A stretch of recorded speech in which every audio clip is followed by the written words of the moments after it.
Matt Lenihan for Boxing Social in association with William Hill and Empire Fight Store. Delighted to be joined by Mikaela Mayer. Mikaela, new hair?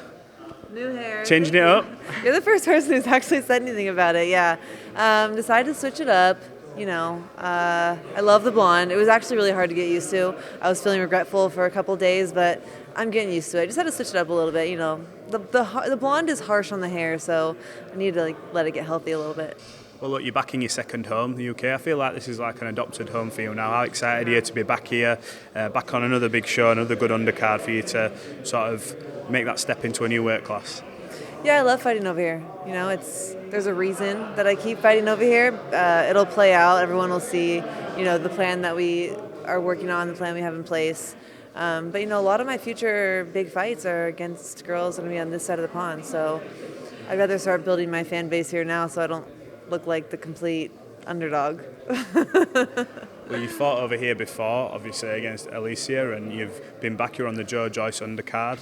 When you talk about fighters this side of the pond, I've seen Natasha Jonas' name been floated around. She was linked with Clarissa, but now you're over here saying, look, we can do that, and be a new weight for you as well.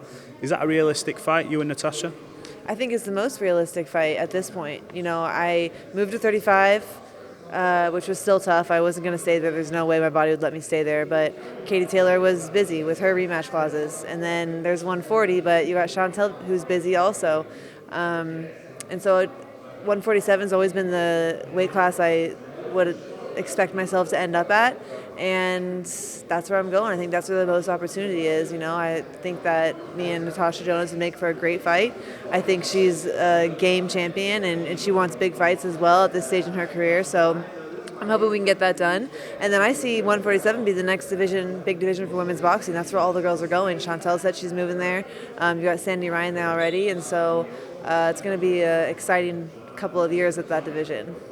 How have you felt in terms of weight-wise? Because I know you always talked about, look, I'm a big girl, but I can get down in weight. But you must feel a lot more refreshed coming into these fight weeks. Do you feel like there's a bit of, I suppose now, weight off your shoulders more, like that you don't have to make that bigger cut, and that you're coming into this maybe a lot stronger and feeling a bit healthier?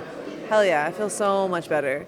And for me, I didn't realize what I was doing to my body because I was cutting for so long and I was so used to that feeling that I was just like, oh, I'm supposed to feel like shit, But I'm not. Like, the way I feel in this camp shows me that my body has been screaming at me for a long time, and it's time for me to move up and feel comfortable. That's how I want to finish my career. I want to see what I can accomplish at a bigger weight, a more comfortable weight.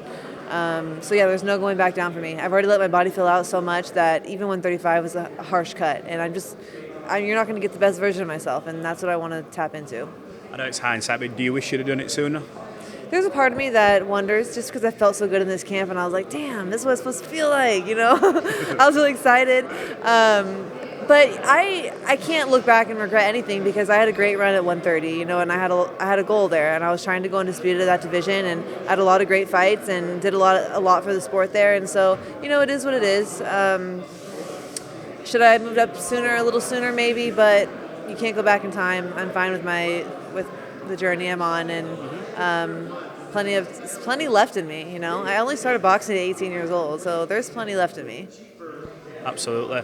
Now, in terms of big fights, there's another name that you keep getting linked with. I'm not sure where it's come from, but Caroline Dubois. Do you want to just address this quickly? I mean, I don't feel like there was ever really anything there, if you know what I mean. Like yourself and Alycia was sort of built up. There was a bit of something there. You've now jumped up in weight class as well. Is that a thing, or is that not a thing? It's a thing to her and her promoter. It's never been a thing to me. I mean, I've made it very clear that I'm moving to 147. So she's at 135, I'm at 147. Enough said.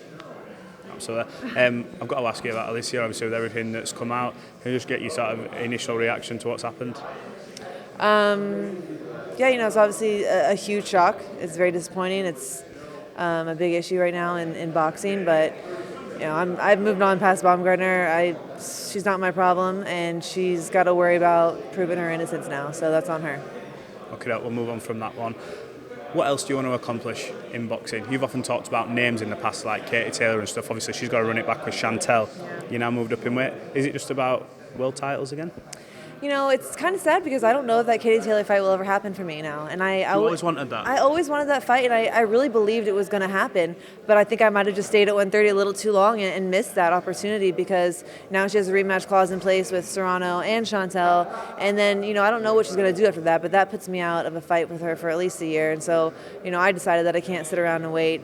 But what's good about women's boxing now is she's not the only big fight for us. Like before, she was the one everyone wanted. And, rightfully so. She's done so much for the sport. But there's a handful of other really big fights for me now. So if that ship has sailed, then, just got to wait for the next one. Do you expect now the majority of your fights, especially the big ones, to be over here in the UK? Is that what you're looking at? You mentioned Natasha and stuff like that, but being the American, you have made this place your home. Is the majority of your career now going to be spent this side of the pond?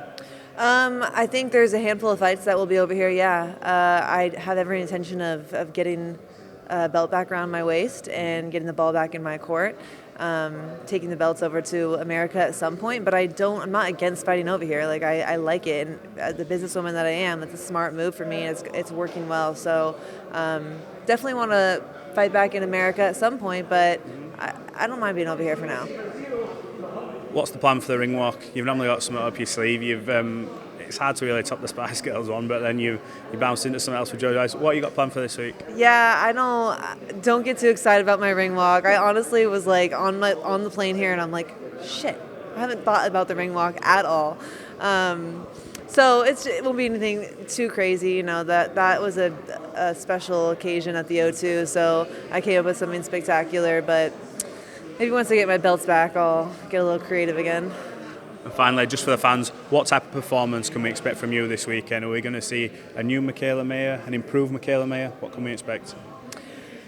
I've been changing a lot of things in camp, and working on a little bit different style of training. To get to 130, I was running a lot. This is just one example. I was running a lot every single day, intervals, sprints, distances, all kinds of runs, and it made my conditioning really well. I mean, I've always had great condition. Everyone knows that, but it's a different energy system from like explosiveness and strength, and I couldn't train that as much because I had to run, and just burn myself out to get down so low. So I've been working on different style of training and less long endurance stuff and more quick explosive training, which I still feel just as great going 10, 12 rounds of sparring, no problem, feeling really explosive. And so it's one thing to do that in the gym and sparring. I want to take that into the ring, and not for anyone else but for myself. I really want to get in there and show that I do have explosiveness and power, and just box her head off. Well, look, I think everyone's looking forward to seeing you back in the ring. It's sort of a new chapter for you. You're moving up in weight as well, so we wish you all the best, and we'll catch up after your fight on Saturday. Thanks.